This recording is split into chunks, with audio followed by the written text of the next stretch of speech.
Hello and welcome to Historical Truths. So this is my very first series, my very first episode in the series, and the reason why I decided to create this series is, well, I want to better and more content on my channel for one thing, and then I have 2 history degrees that I'm not using, and I really miss the aspect of the researching and just learning things that, that happened in the past. It could have happened 200 years ago. But then as you read more and more, you're like, oh, that kind of correlates to now. We still kind of do that, or we do that in a similar fashion, or this is where the roots came from. And it's just really fun to connect those dots. I really enjoy it. But I definitely can understand how it might be seen as boring. So because it can be taught very dryly. I'm thankful I had really interactive teachers when it came to history, and it really made me want to learn more and learn, is that actually how that happened? And just had me looking into it more, and that's why I got my degrees in history. Even though I knew I wasn't going to get a job after college, I was like, this is what I want to do. I just find it fun and interesting, and hopefully the series will enlighten things a bit. Maybe, hopefully you'll come back, you'll leave from watching this and be like, oh, I had no idea what that was. Or maybe this is like my highest hopes, you'll actually kind of be intrigued in history, because it is actually really quite important for our future to learn what happened, so we don't make the same stupid mistakes that were made 200 years ago, even 30 years ago, even yesterday, or earlier, or late last week. So as you can tell, I am in Halloween attire, even though it's the week of Thanksgiving. In the US, it is Thanksgiving week. I had this idea back in October, so I was like, okay, Halloween is going to be the first episode. I did all the research, I got it all ready, and I was like, yeah, Halloween, film this. It just didn't work out. So well, we're gonna do Halloween now, and then Thanksgiving will be next week after I get back from traveling for Thanksgiving. So, and one of the reasons, other than it being October, I picked Halloween, is that there's this pet peeve of mine that happens a lot with things, but especially major holidays. And that's what we're gonna look at first, is the big major holidays. Really just jump in into maybe some controversy. But what the pet peeve is, especially when it comes to Halloween and in churches, I've often heard pastors be like, and even my own family have been like, it's the devil's holiday, it's for demons and evil spirits, and you don't need to participate, and blah blah blah blah blah. And it's like, shut up, you could not be more wrong at all. It sounded like leaves were going across the ceiling, like in the attic, when the heat came on. We really need to check that out. Anyways, so yeah, there's a huge pet peeve for me, and that happens to a lot of things. And it's like, you're not even bothering to look into it. You're just scaremongering to get people to do what you tell them to do, and that's shitty. It's really not okay. It does not float my boat. So Halloween is one of those really big controversial ones where you have all these people who are like, no, you don't celebrate Halloween, and then you have others who are like, it's just fun. And that's really that's what it's come down to in America. It's just fun. But it goes back a long way, like before the Romans, probably roughly around the same time as the Greeks, maybe even older, because there are parts of the world, history is interesting and is not as linear as you think it is. So when we think prehistory, we think cavemen, dinosaurs. Basically, prehistory is before it's been written down, before people started taking records.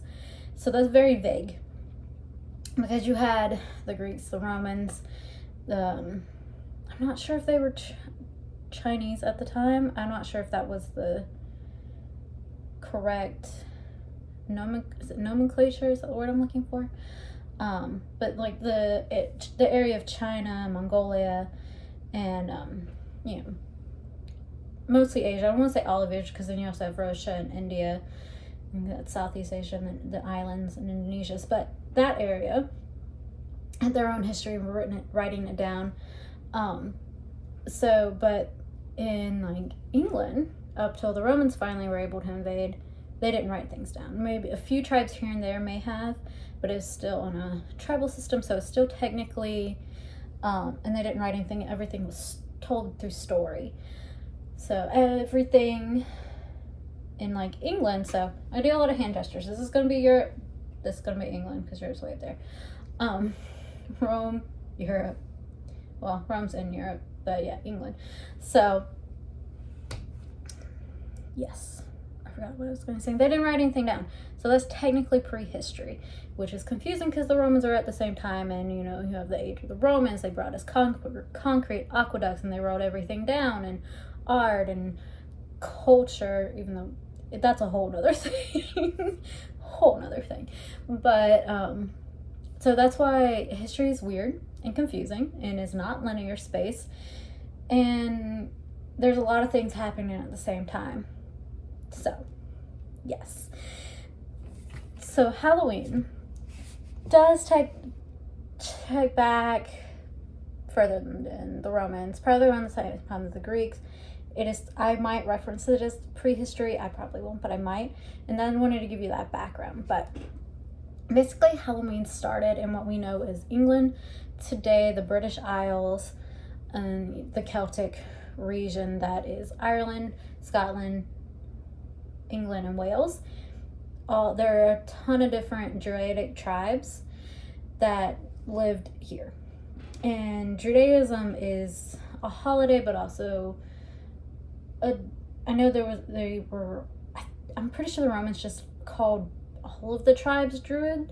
I'm not 100% on that, but that's kind of the vibe I got. There's like the Picts and Picts, and then some other tribes, but their religions seem to be the same, probably because they traded with each other. So you would trade stories, you would make alliances by marrying off your chief's kids or whatnot. So that's kind of why it all seems to be a conglomerate of the same religion in this area. So yes, Halloween started way back, past fairy tales, past the time of King Arthur. Just keep going past the time of the Romans. Like, you just keep going way back then, like before BC. This is, yeah, in the BC, not AC. Do they even say AC anymore? I don't think they do. I know BC's changed to before Common Era. It's BCE. Because there used to be AC, which is what we're in. But I think everything's just before Common Era now until like the 400s, BC. Well, it would be one. Romans were everywhere. Literally just everywhere, all over Europe. So it's, again, a whole lot of things going on at the same time. Very different things, but somehow all connected. Because the Romans. Just remember, the Romans. They're very integral to a lot of the stories we will be going over. But basically, Halloween is actually, or was actually, Samhain. It's not, that's the, it's spelled Samhain, but it's Gaelic and not based off a Latin language like English is, so it's Samhain. And it's the Gaelic word for summer's end, because, you know, think about it. Fall is starting to get chilly. Things are starting to slowly die. The end of the harvest is, like, you're getting the rest of the harvest in and stuff like that. Winter's about to come. It's like winter is coming. And it's also kind of, for the Gaelic and Druid religions, it's the end of the year. It starts a new year. Winter's like, okay, I'm going to freeze everything. And then you'll have spring. And that's when life renews and whatnot. So, there's that. Now, the calendar they use, and the word calendar also comes from the Romans, but the calendar they use is based on a wheel. So think of like a giant wheel, and there's one for the northern hemisphere and then one for the southern hemisphere. And because it's flipped, it's the same wheel, but because the seasons are flipped, it's flipped. Well, it's similar, I wouldn't necessarily say same. And this is kind of how how they place the holidays is all through seasons. There are 8 major holidays and a bunch of little ones in there. You know, kind of how modern day is. We have our big 3, if you live in the U.S., big 3, 4, and then there's little ones all through the day that you might get that Monday off for work or school. But in they had their big ones, and then I know I'm stumbling. I'm trying to get my thoughts together and it's not working. This is why I can't teach, because those little kids would make fun of me for not having my shit together, and I would not blame them. But the wheel is called the Wheel of the Year. It's pretty simple to follow. And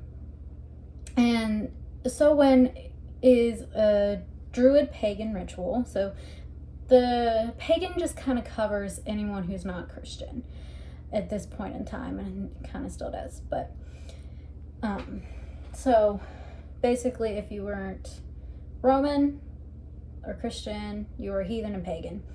So this is a Druid pagan holiday, which I believe has kind of become, there are different types. This really good book is why are you stuck together?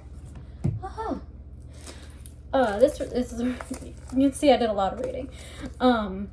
It's called Samhain, Rituals, Recipes, and Lore for Halloween.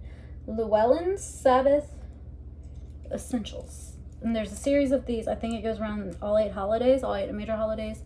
It's really, really interesting. Even if you just want to read it for shits and giggles, it's a really good read. It's entertaining, and it's factual.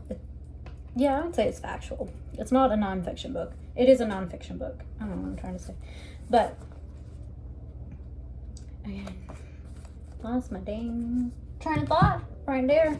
And I have notes too to help me with bullet points and everything. Help me stay in order. This might get better as we go. I make no promises. Hopefully this will get better the more episodes I do. This is the first one, bear with me. So yes, it's one of the major holidays off of the wheel, probably like one of the big ones, but it's also a fire festival, which there's 4 of those. So it's a pretty big deal. Chilling's a pretty big deal. And it is always right around October 31st on our modern calendar, because that's when it really starts to get chilly. Well, not so much anymore. Thanks, global warming. Thanks, major corporations, and won't take responsibility. I love that. So it's a big major holiday, and this is kind of it's also based around astrological happenings. So it's right in between is it summer solstice? Yeah,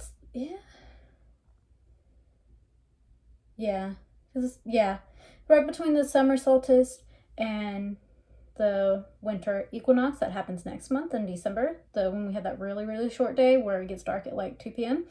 Yeah. So it's that transition period. It's very much a transition holiday, and you'll connect the dots to that later, I promise. But in general, it is a celebration of the dead and for the dead. You could even kind of draw, what's the word?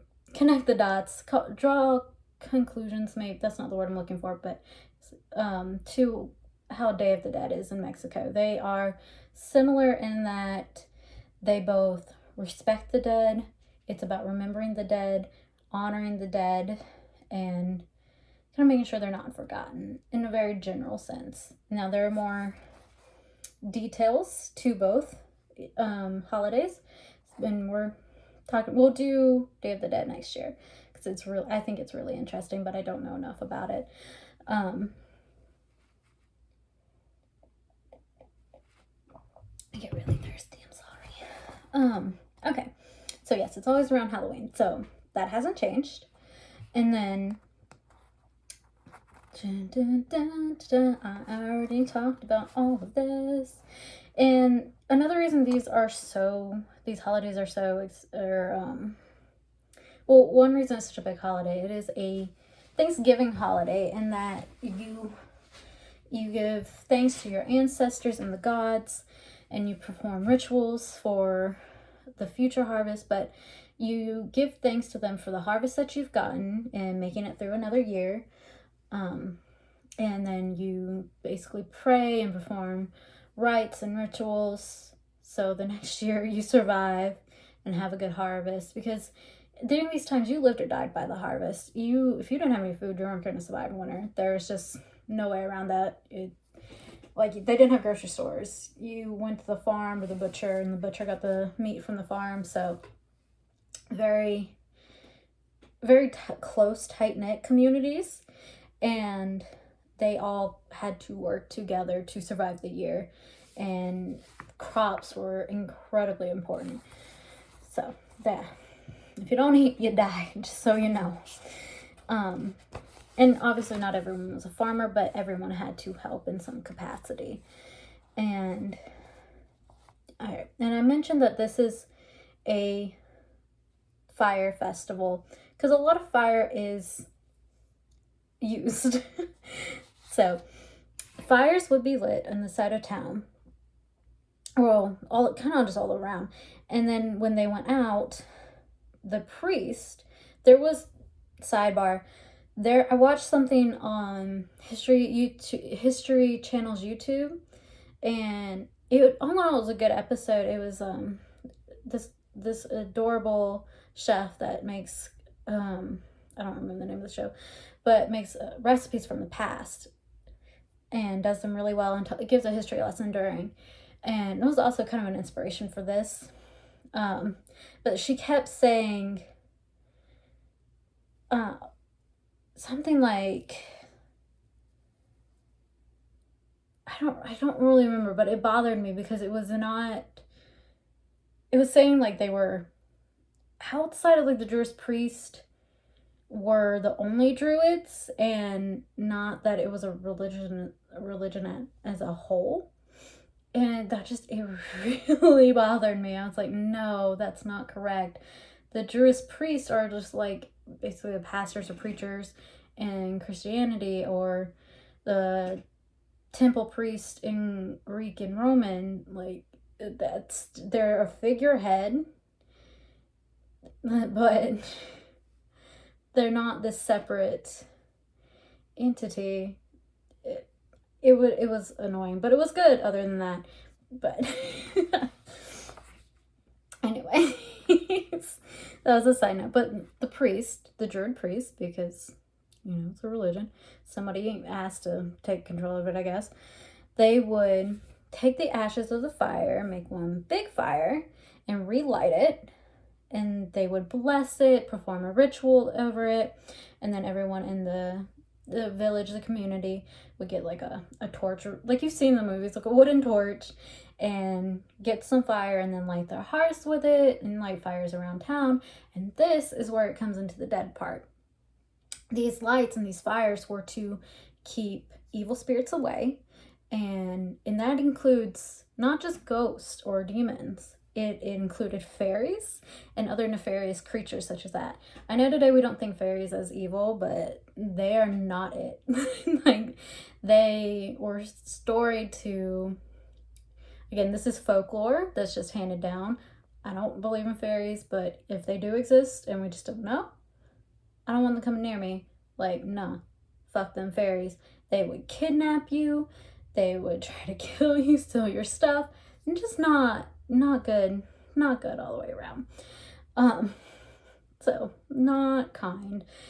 But these fires would also help guide the good, like your past relatives and good spirits, onto the afterlife, and maybe, they'd stop for a visit.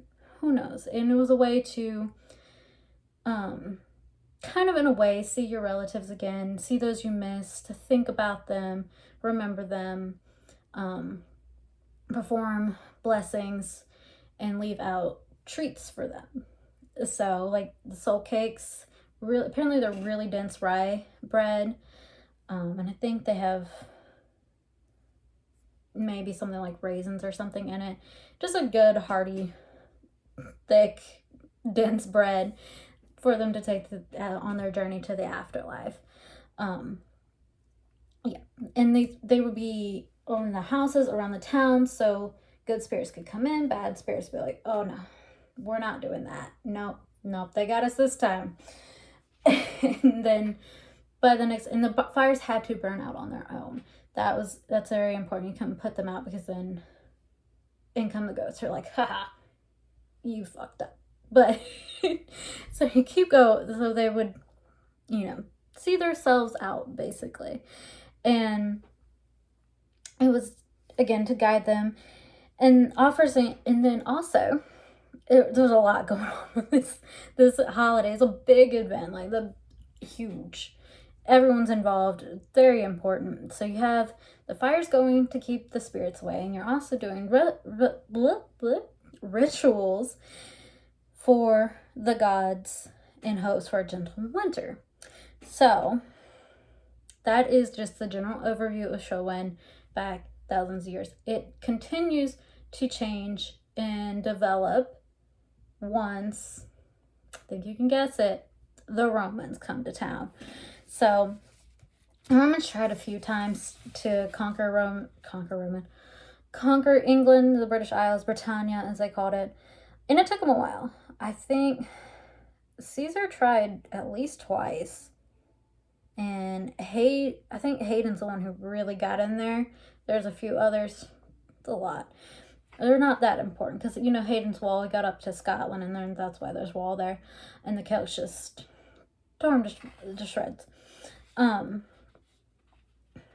So you're like, well, and the rituals would include sacrifices. The Romans account say that they did human sacrifices and would burn effigies with humans in them as a way to please the gods. We only know the Roman side of that. It's not impossible that this happened.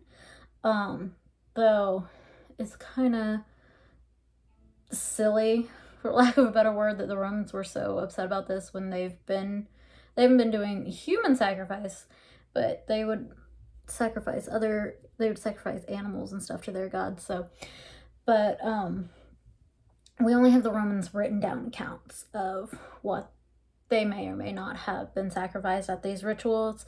And it could have just been some food, like goodies, and like the soul cakes. And we know that they did those. We know they made those because we have recipes for it. Again, from the Romans. But, and offering sacrifices for protection and goodwill. So now that fire has become very sacred. It's not just a fire. It's kind of like, how like at the Olympics in the eternal fire, and that is really important that doesn't go out, and it's kind of that same vibe. Like, it's just, there's a lot of superstition around it, but you're safe at the end of the day, and that's what matters. So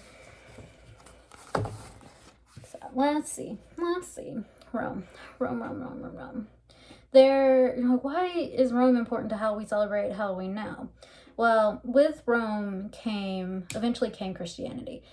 And that's when it really started to change. Like, the Romans were really good about interweaving their religion with the local religion. They would find gods that were similar to the ones they already have and be like, and combine them and be like, here you go. Got a god for you. It's like yours and ours. Look, we're actually good. We're helping you out. So that was kind of their thing, and then they'd put somebody in head of a town that they would make, and for a while, and I don't remember all the details of this, for a while there was a treaty between the Druids and the Romans, or they just kind of left each other alone. But then the Romans were like, well, we're going to keep empiring here.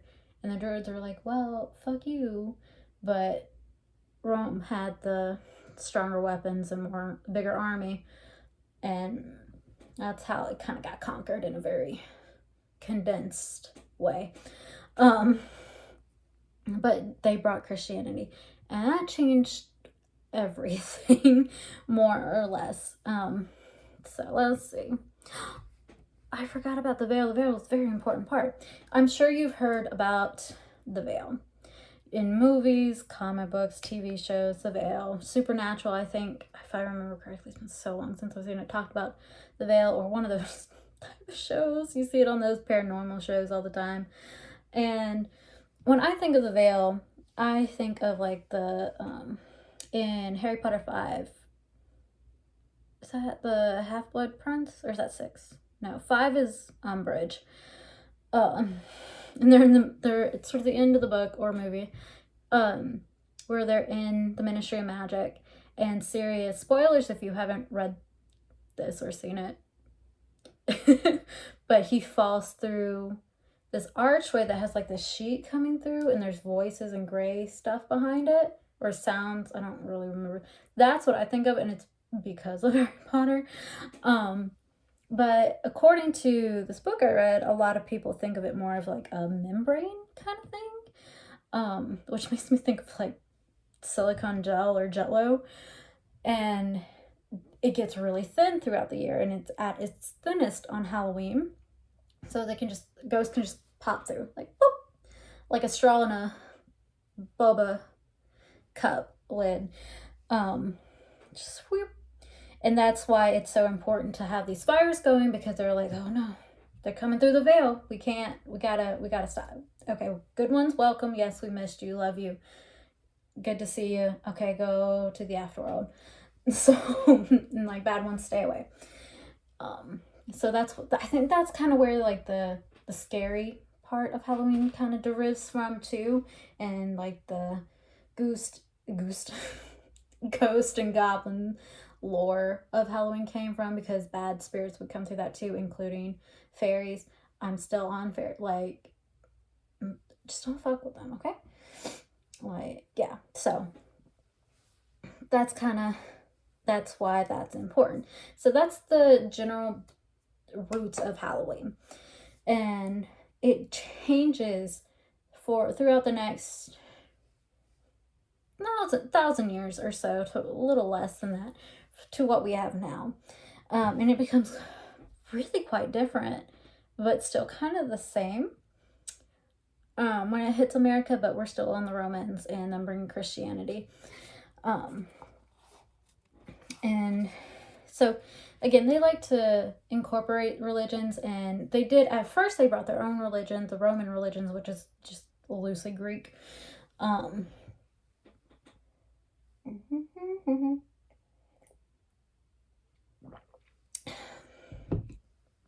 So it's also, during this time, it is a good time to do magic on Halloween, perform magic. And that's what this is my personal belief, is that the druid priest and those who handle the spiritual side of life are what we call today, or later in the medieval period, witches and wizards. It was just maybe remnants of the Druidic religion kind of trickling down, trying to hang on as long as possible. And costumes were involved in this ritual. So, and that would be animals or scary beasts or creatures to trick fairies so they wouldn't get kidnapped. Fucking fairies. I'm not over it. I'm not past it. So it's kind of like a cautionary tale. Have fun, be safe, just don't fuck with fairies, basically. So yeah. So, but as the Roman Empire changed, you get the Roman Holy Church, and I think the disciple set that up, if I remember correctly, and that's what he was killed for. I know he's a martyr too, and a disciple. I don't remember all the details. It's been a long time since I studied anything religious, but so that eventually helped spread Christianity through the Roman Empire. And remember, the Roman Empire is now in Britain and all the way into modern day Turkey. You've heard of Constantinople. Now the Roman Empire has 2 capitals, one in Rome and the one in Constantinople. The one in Constantinople is actually far more Christian oriented, or at least become so. It's slowly gaining popularity in Rome. And then that's like, so they're still trying to get as much. They're fighting against the Gauls. And then you still have like the Vikings up in Norway and Scandinavia. They're in their own thing, but they're trying to make their way up that way. So you still have these armies marching out, and that inadvertently spreads the religion around. But again, the Romans weren't super heavy on making you convert. Again, they would interweave it. They want you to be in their religion, but it wasn't the end all be all. As long as you did what they said and you weren't a criminal in their eyes, that's all that mattered. So it really, really changed things once this got to England. But it's not, and then, what am I trying to say? Let's read for a minute. Okay. The church, Christianity, changed everything. This is, so, and also you have prehistory, then you have ancient history. The Romans are ancient history. Again, because, and again, it's happening at the same time as prehistory, which is very confusing, I know. But slowly now, ancient history classical ancient history, so that's Romans and the Greeks, ancient Greeks. It's kind of coming to an end. We're starting to enter the Middle Ages.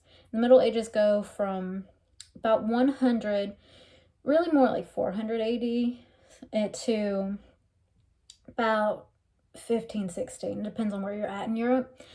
Because the Renaissance took a minute to make its way up from Italy. So that was a very interesting transition. And that's where in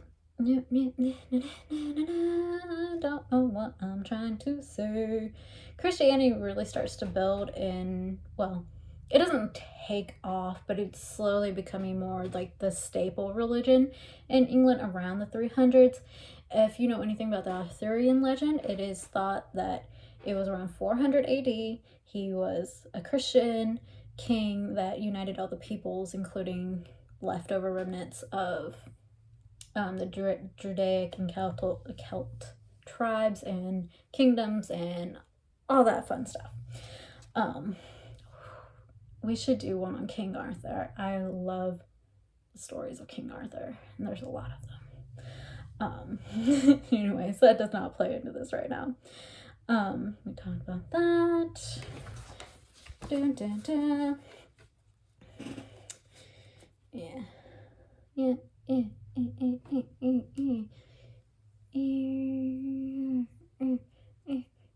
Talked about that because it didn't go in order. So, but again, yeah, so Romans did outlaw those human sacrifices, they claim, so maybe they did happen. But they let them have their holidays, but it was, we already talked about all this. We already did this.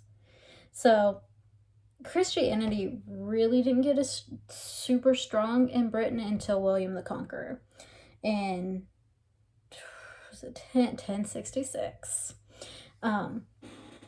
It was already pretty big in Europe because Charlemagne, not the rapper, the French guy, I think he was French. I vaguely remember him being a French king or emperor or something. Like the Rome has fallen at this point. The Roman Empire no longer exists. The barbarians sacked Rome, and it's not barbarians in like, not smart. They were a people, like the barbarian people. It wasn't a tribe, but it was like they were actually a set of people, and we use, I guess because they sacked Rome, we use that as a stereotype for someone who's just brutish and not very smart and just goes and smashing things. But if you're able to sack a huge empire, you're probably pretty smart, have at least good war strategy. So Rome is just the city of Rome. In it wasn't Italy until the 1800s, so I don't know what it's called. But so Charlemagne, this asshole, this just piece of shit. Basically, he wanted to expand his control over Europe, and he's like, this new religion can help me do it. And that, you see this a lot, especially with new religions and especially with Christianity. You see a lot of people who may not even necessarily believe in it, but they're like, okay, how can I control these people? There's a new religion, it's taking hold. Let's try this out for political gain. So this asshole would storm into cities and towns, and if they were heathens and they refused to not change the religion to Christianity, he would cut their heads off. And I believe he said something like God told him to do this. And I don't believe that. It's not a very Christianly thing to do, to cut people's head off. So, but that's how it was spreading through Europe, and not in kindly ways. Not in the most Christian ways. That's a big part of it. It's not the only reason, but it's definitely a big part of it. Because, if you're going to get your head cut off and be like, yeah, sure. Yeah, I'm a Christian. Sure, yeah. 100%. Please leave me alone and leave my town. So, yeah. Talked about that. Talked about Charlemagne. And so, by the time, and that was in the 1800s. So, come 1066, you have William the Conqueror, who is a Christian leader. I can't remember. I'm not sure if he was just a general in Normandy, which is now part of France, but it was his own thing then. Or he was king. I don't remember. I should have looked that up. But he had this strong belief in it. And he kind of helped reinforce the Christianity that was already there and make that hold stronger. And it was already, while it was, because it's already becoming popular anyways, so the people are like, okay, well, hopefully he's not like Charlemagne guy 200 years ago. And it kind of helped unite people in a way, and just make them more stronger, make them stronger as a whole. And it kind of, in a way, is a page out of the Romans, where, not entirely, but it's using a religion that's already kind of rooted, it's already kind of there, and just reinforcing it. Similar. Ultimately, the Romans in the years 100 years back. I wrote this whole script, but I didn't want to just be sitting here reading it, even though that's kind of what I am doing. So there's a lot of a lot of wars, a lot of battles. I was trying to say turmoil.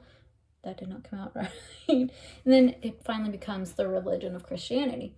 Well, what does that mean for the Druid and pagan religions that were there? Well, you kind of gotta you kind of got to go with the flow a little bit, and like they kind of just died out. But the people of Britain, much like the Romans, interwove their old beliefs into, or like their ancestors' beliefs into, the new beliefs that they held really dear and sacred. And it's kind of like they don't fully die, they just kind of morph and change. They still had rituals of protection and things of that, and these had been passed down verbally, so there wasn't any writing of it, but like your great grandkid knows that this ritual is for this and for this, and like we used to do this kind of thing like that.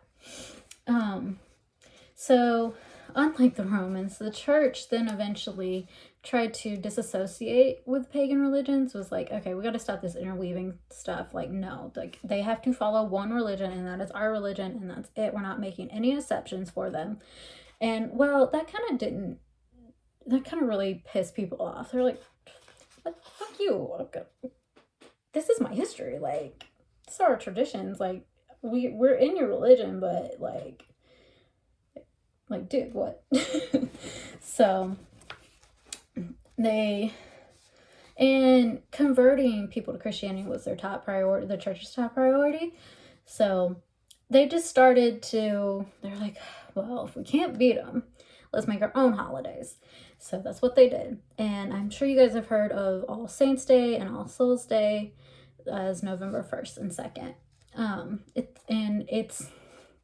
It's basically Samhain without the fires and costumes. In a way, it's an observation of the souls that have passed to heaven. That's All Saints Day. So the good souls, the happy spirits, the good spirits, the ones you miss and love, your loved ones. And then All Souls Day on November 2nd is to help move trapped souls in from purgatory to heaven. So that might be all those nasty spirits, and we don't really like too much. And purgatory was, the way it makes it sound and everything I read, it's worse than heaven or hell. Like, it's worse than being in hell. I guess because you're just trapped. At least, like, if you're in hell, you're like, well, yeah, I did that. So, and it was a direct correlation to Samhain. They're like, they got this day, this, we'll just have this afterwards. They can have their thing, we'll have our thing. We'll make it like theirs, and then maybe they'll convert over here. This piece is annoying me. Go somewhere. Okay. And that's still practiced in the Catholic Church today. I'm not sure about other churches. It might be, I'm not religious, I don't know. And then the days before these holidays, such as Halloween, the day, October 31st, is the day before November 1st. They started calling Hallows Eve, Hallows Mass, and Halloween with an apostrophe between the two E's. And that's how we get that word. It is the day, the eve before All Saints Day. That's how we got Halloween. We did it. There's still more. It's a long history, and these are going to be long episodes. Well, maybe not. Thanksgiving might be a very short one. I don't know. I have to look. I haven't researched it. Christmas is going to be a long one. So yeah, it's starting to come together, starting to make sense. It's a similar concept, just doesn't have the sacrifices. And I believe there are some ritual-esque things like lighting candles. I really don't know much about a Catholic church. I've been into a couple, and I'll see they're lighting candles, and it's for prayers for people, for loved ones, and people who have passed and stuff like that. But that's my extent of that knowledge. And it's something about praying to saints for guidance in certain areas. I don't know. That's my very limited knowledge. But that is about as ritualistic as it gets. And then, no costumes other than the priest and stuff. If that's not a costume, I don't know what it is. I'm not trying to be insulting. I don't know. Anyways, so yeah.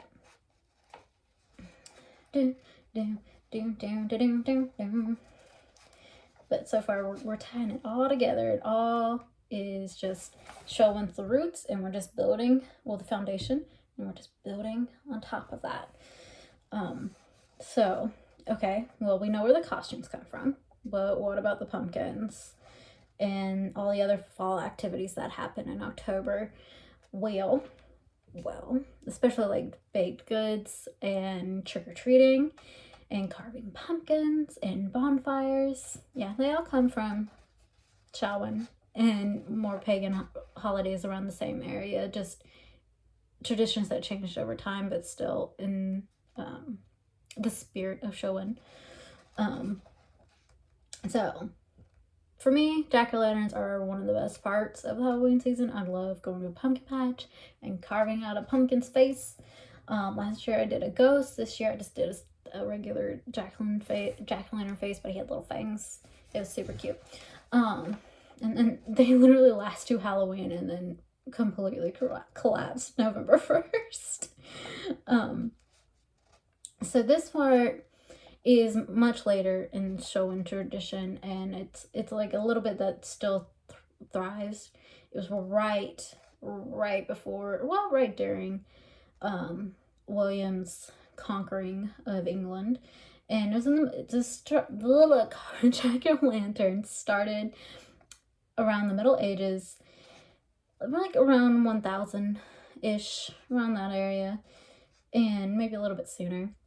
And it was in Wales. I don't know if I said that, but it's in Wales. And the people had to go out, like communities, villages, towns would go out into the night, and which is dangerous. They would have lanterns, don't worry, and carve faces on turnips, because pumpkins didn't exist in England. That's very much an American thing, and that kind of also ties into Thanksgiving.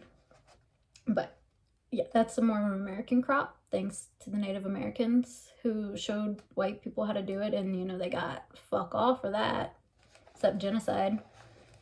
Thanks, Pilgrims. That might be the stint of my Thanksgiving history right there. But so they would carve faces into these turnips because turnips were abundant, easy to grow, withheld through tough weather. So that's what people had. That's what they ate. And so they would carve these faces into it. Well, they inlay pieces of coal inside of it. Like I tried carving one this year. I was going to do it for this video. I could not get the middle bit to come out at all. So they were good on them. Good on them for figuring that out. And this comes from the story. It was to scare away old Jack and other spooks such as witches, which I think are just pissed off druid priests and priestesses who are trying to hang on to the religion, and people are like, no, you're different, you're bad, I don't like you. So the brief story of old Jack is basically he was this just evil and horrible person. He wasn't allowed in that. Once he died, he wasn't allowed into heaven or hell, so purgatory. And he was really shitty in life too, like just awful. I think there's one that he's a blacksmith and just all around a bad guy, just not kind. My boyfriend actually knows the story better than I do. So, and because he's wandering around in purgatory, and because the veil is so thin on Halloween, he wanders his way into our world, and with nothing but his turnip lamp to guide him. And that's why you have yours, to scare him away somehow. I don't necessarily understand. I understand the light, but I don't understand. Maybe it's like his, I don't know. I don't know. But so that is how we have jack-o'-lanterns. And you know, they're pumpkins now because that's a fairly decent easy crop to grow. And most, I don't know about, I would imagine the West Coast grows them pretty well. The Midwest, most places, unlike other than like Arizona and the desert and stuff, can grow pumpkins. So great for decorating. And that's how we have jack-o'-lanterns. And we talked about the genocide of Native Americans briefly. We will get into that much later. Not this episode, just a later episode. And that kind of combines two traditions of lighting the fires, because the jack-o'-lanterns and the fire that lights away just keeps evil spirits and fairies, keeps them away. You're not getting kidnapped or killed tonight. No. And there may be a not so popularly done. It's not, I mean, like my neighborhood, only us and like our neighbors next door had pumpkins out, but we don't live in a town that really, we live in a very conservative town, and they're no fun, so. But what are other things you think about? But I mean, everyone knows what a jack-o'-lantern is. Still today, 2,000 years later, 1,000 years later, 2,000 years later. Yeah, 1,000 years later, not two. So, let's see. You slowly see how it's tying into modern day now. We're getting there. We are. I know it's a long video, but we're getting there. So what are other things you do on Halloween? Like you go to a Halloween party. I don't know if, especially in the time of COVID, I doubt people are still doing this, but bobbing for apples, and at least you shouldn't be doing this. It's just gross. So much spit, so many juices. Unless you're the first one, I'm out. I'm out. But they are bobbing for apples. That's not new. Maybe you light candles throughout your house.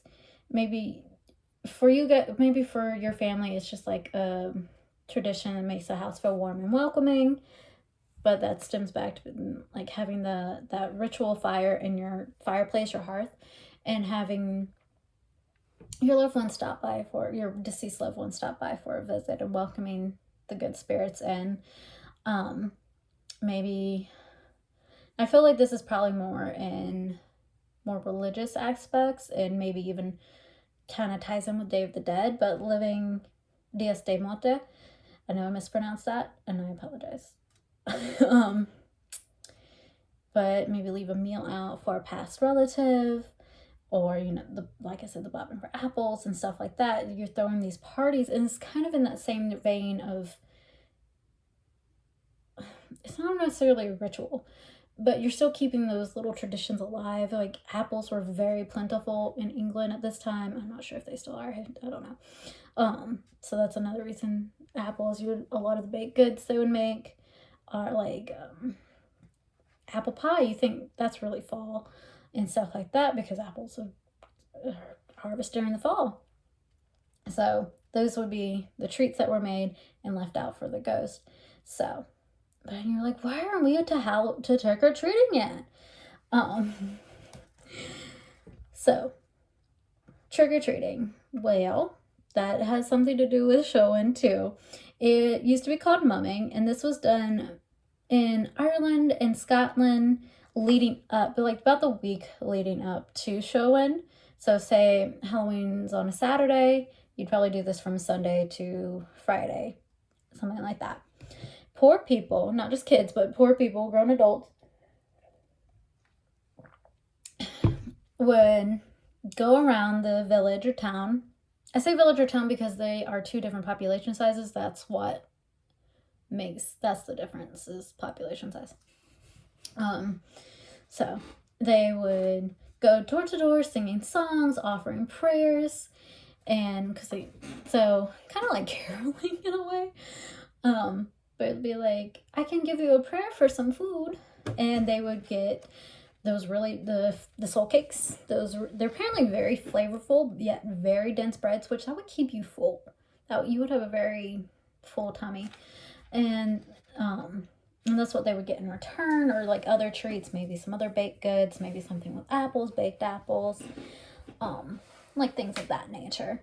And this was to represent the poor, were representing those walking through purgatory or in and out of the veil and can't get to the underworld, or the afterlife.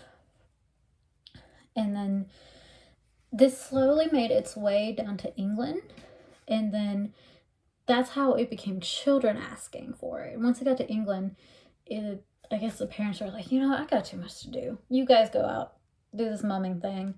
We'll have dinner when you come back, or I gotta light this fire. It's taking a lot, so get. And they would ask for treats, like money for fireworks, for evening festivities. Like, it really grew. It was like a big old deal, and you had fireworks, and I don't think they were still calling it Samhain. They may have been, but remember, this is after the Romans. This is when Christianity is getting stronger in Britain. So things are changing yet still staying the same. And they would ask for money for fireworks for evening festivities, just for funsies. Kind of makes me think of Bilbo's party in Fellowship of the Ring at the beginning, his 111th birthday. The fireworks and the food and the lights and all that. That's what comes to my mind. And just a good old time. And they would ask for apples, because apples are in season, and nuts. And these are all like really healthy, good things for you too. And they were considered treats. They were little snacks. And if the homeowner refused, the next night they might get a trick played on them by naughty spirits, which probably was just a kid being a little shit. Similar, but that's where we get trick-or-treating. So similar activities took place on the continent as well, but they were slightly different. Like, I think France just had like singing, and I don't remember, it's in that book, check it out, but it was, I guess, Romans, we're gonna say it was the Romans, brought that kind of back and forth, because there was a lot of traveling going on through the Roman Empire, so a lot of things were interchanging. So yeah, it could have been some soldier came back from a tour in Britain and got stationed in France and was like, hey, they do this here on this day, we should try it out, it sounds fun, it's a lot of fun. And really the other soldiers were like, you know what, yeah, and that kind of got just spread around. So yeah. Okay, so we have the history of the roots of, I like to recap, keep it all together, because we're going over a lot. So we got the roots of the foundation, Samhain, Romans, Christianity, we got jack-o'-lanterns, we got fairies, we got ghosts, we got fire, we got trick-or-treating, we got baked goods, which are our treats, all that good stuff. It doesn't sound a whole lot different from today, just how we do it differently. And we'll come into that. There's history behind that too. There's history behind everything, guys. There's so much history. Well, and so we know how it got across Europe and Romans and war. War brings a lot of change. But how did it get to the US? Immigration, just like everything else. So Halloween was brought over to the US in the 1800s by Irish Protestant immigrants. Bet you didn't see that coming. They would have, during this time, they would have Halloween time, they would have costume parties. We know where the costumes came from. And then they'd have games and even parades. They're really like, hell yeah, we love Halloween. And then their neighbors that were here, or, you know, not Irish Protestant and didn't practice this, were like, that seems like a good time. And it probably came over, like, with the Jamestown, Roanoke. They may have had a little bit of it, but they were going through a lot and too busy killing Native Americans to really practice this. So probably, if any Catholics came over early in, they probably practiced All Saints Day. I don't have information. This is just the 1800s when it really took off in this specific way. So yeah, and they were like, this is a great time, we want to join in, and that's what happened. They joined in. So and this kind of continued the traditions in just a slightly different way, like parades, or I guess in a way, I just made this correlation. It could be a representation of the spirits wandering. Just a thought. And so we're gonna jump ahead to 1930, from the 1800s to 1930, but say 130 years. In this realm of history, that's not a long time, but to humans it's a very long time. But 1930 was it's less than 100 years ago. A lot of us, like myself, I was born in the 1900s, so that was only 60 years from when I was born. I was born in 1990. So when you think about that way, history is very, like, I don't know, that thought process always just blows my mind, because it seems so big and overwhelming, but it's just like 1930 was only 60 years from, or 1990 was only 60 years removed from 1930, and my grandmother and grandfather were alive at this time on both sides. So it's just like, this is getting into the realm of us now, of living beings currently. So pranks were actually a big part of it. I guess the tricks of the the trick-or-treating. It was really big in middle age. What am I trying to say? Britain.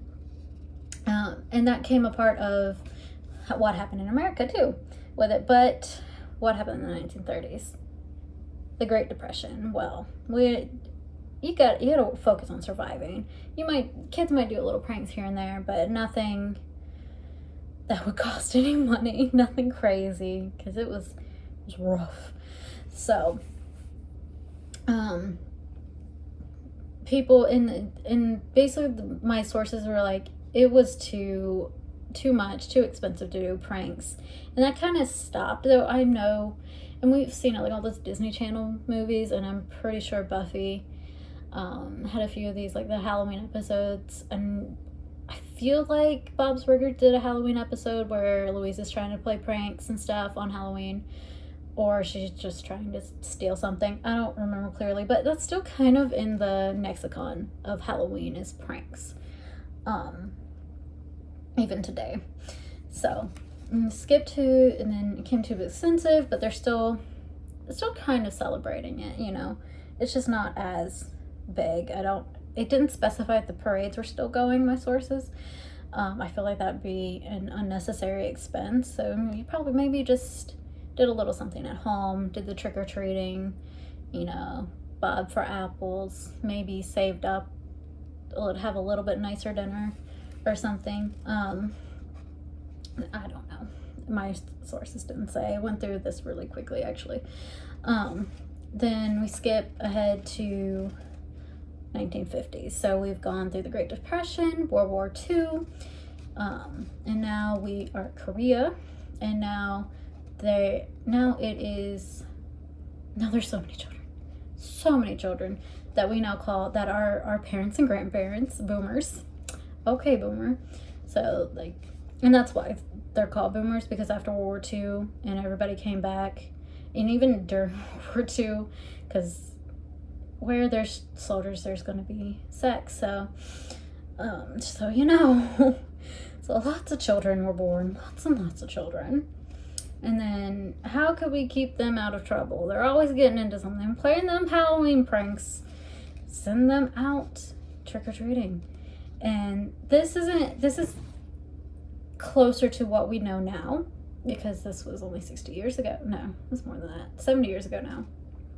It's not 80 years. It can't be 80 years. We're not there yet. Slight essential crisis. So they'd send them around the neighborhood, and now you had more suburbia, those grid line neighborhoods, probably similarly something. If you grew up in a suburb, it'd be like that. You didn't like wander the city or anything, and you send them around asking for treats. So that's where you get trick or treat, and just like how the poor used to do. And this time they would be baked goods, like you might hand out cookies, or you know, just things of that nature. If you're a dentist, carrots, you know, things like that. Homemade goods. You didn't have the candy, you didn't have the Twix bar and the Reese's and all that. And this continued much similarly like today, but this is 1970s is where we really get the manufactured Halloween we have today. We get the individually wrapped candies, you get the Twix and the Reese's and all that good stuff. Well, you've all heard this because it happens every year because people are stupid. But the 1970s were just a crazy time in general in the US and kind of everywhere. But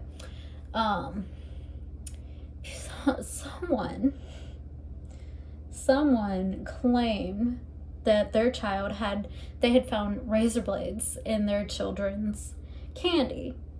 They didn't. Nobody ever has. The thought process, like, candy is not well, I guess at this time, if you're baking those goods, you could find them, but there was no proof of this. But of course, people were like, the children, no. Well, capitalism was like, well, we can't lose. We have an open market here. Individually wrapped candy, yeah, you got it. And So that's kind of how we have trick-or-treating today. So because of scaremongering and capitalism, we get to go trick-or-treating. Well, kids get to go trick-or-treating with wrapped candies, sort out the best ones, and give your parents the trash candy. That's what I did. Anyways, so it kind of does seem like a holiday for kids now, and what happened in the 1970s and the 1950s through present day is why. It was seen as a kid's holiday, but it still all stems back from Showan. So though I know a lot of us as we've grown up, we still love Halloween. We're like, how can we do it being an adult? Well, you got the LGBT community to thank for that. So you're welcome. It was a really good time. Halloween's a great time to kind of just be yourself, because you can dress up in whatever costume. People are like, oh, that's just a cool costume. When, maybe you're a man dressed in drag, but people just think it's a fun costume. So you're a little bit safer in that regard. And this kind of started in New York, and New York City back in like the 60s and 70s, and it's it's still a thing today. There's also this thing called trick or shot, which is, it's what you think it is. Because it's something to do. And with all this fun, and because it's gay people just having fun and living their best life, of course Christians had to come in, conservative Christians, not all Christians, conservative Christians had to come in, who kind of just knew it as a non-Christian holiday, where like, you can't do this is the devil's holiday. And that's where that comes from. It all ties in, my dudes, all ties in. And they're like, well, we're gonna object to this. And it really just truly showed their willful ignorance and hate, which is not very Christian, like, I might add. But they really tried to get Halloween stopped, and they're still kind of trying to do that. I mean, like, they're putting weed in kids' candy. No one's giving your kids weed, I promise you. Go look at the prices, like, in the places it's legal, because it varies from what to what, but the general price, especially like edibles and shit, that shit's expensive. No one's giving your kids that. And shit, it calmed them down after all the sugar they have. You might want that, honestly. Not advocating giving your kids weed, just so you know. But this is like, they really kind of do more scaremongering with it. Like, that just has been a common theme. And it's like, oh, scary. This is scary bad holiday, because we don't know why, but a scary bad holiday. Like, you're just making shit up at this point. But yeah. And that's why we don't get homemade treats. I want cookies for Halloween. I have to make my own. I want someone to bring me cookies for Halloween. We have no problem with it during Christmas. Not cookies. So that's just again, like Charlotte, like the church originally wanted was to end Halloween, and it's the same concept now. It's nothing new. Been there, done that 1,000 years ago. Okay, thanks. Let's move on. Let's move on, Karen. So, and then yep, I think we're pretty much there. Like, if you look, that kind of just brings us up to today and how we celebrate, Halloween. We and even in a way, like, these conservative Christians don't really realize that, they do trunk or treats, which I think is perfectly fine. I have no issue with that. I liked trick-or-treating, and we didn't have any trick-or-treaters this past year because of these trunk or treats, and that made me really sad. But they are safer. You don't have to worry about kids getting hit by a car or kidnapped or anything like that. But it also kind of harkens back to the community coming together to celebrate the Showan. You have all these different treats. I've actually never been to a trunk or treat. I've only seen pictures, but you like have candy in the back seat. You know it's safe, and you guys feel safe, and it's just a good time. So that's very, very similar. So it's kind of like we've now made it more of just a fun time than originally, but there's still so many things that from Sholwen that ties into it that kind of keeps the tradition alive in a way and keeps it going. Like it keeps trying to be stopped, but we just won't let it. Because I think this is, again, personal belief and thought process that we've always kind of been, you know, like caveman era down. It's just instinctual that we are scared of the dark. We're scared of things that go bump in the dark, and like having that light is not like, I have a nightlight today and I'm 31 years old. And my house is haunted as shit. The ghost is always knocking shit over. Well, not always. Sometimes. Still salty about that cup they knocked down. Didn't break it, but I was like, I'm busy. But so I think this just kind of keep the scary away from us with light, and we keep the good inside, like in our sphere, our bubble, our circle. But that's just my own personal thought. So what did we learn today? Sholwen, celebration of the dead, a lot of rituals, and a lot of those rituals and meanings have passed down through Roman invaders, continental invaders, even through the Vikings. There was a whole thing about Vikings, and I completely skipped over that. Not all that important, just more about how they mixed the religions all together and then through the Renaissance, through Enlightenment. So much happened in 1,000 years, guys. A lot happened in 1,000 years. But anyways, all the way from all that to today, where we go to Spirit Halloween, pick out a costume for ourselves and our kids. So when we go to parties and apples are normally involved, even if it's just green apple vodka, or, you know, to our kids trick-or-treating or trunk-or-treating. So we're still keeping it alive, and I really like that a lot. So yeah, that is the history of Halloween. I hope you learned something today. I hope you found this somewhat interesting and intriguing. And then I will see you in the next video. It will hopefully be next week. It might be the week after. I will try to get Christmas before Christmas done. I want to do one on the Braves just like a month ago won the World Series.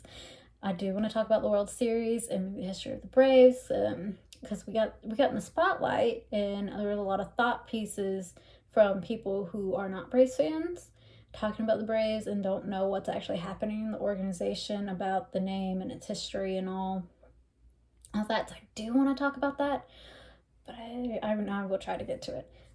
Thanksgiving might be short and sweet. Kind of already discussed it, but it will be up after Thanksgiving because I will not be here. And then we'll try to get Christmas in the books before Christmas or by Christmas.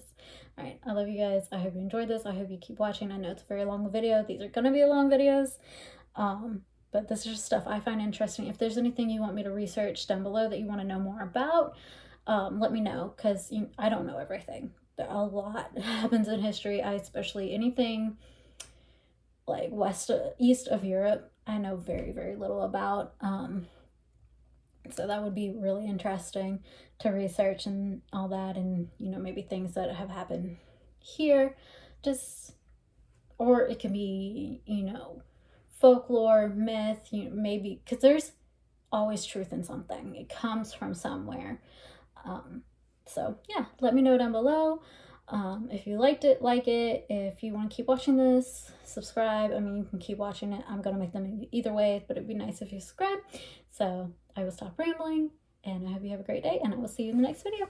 Bye, you guys.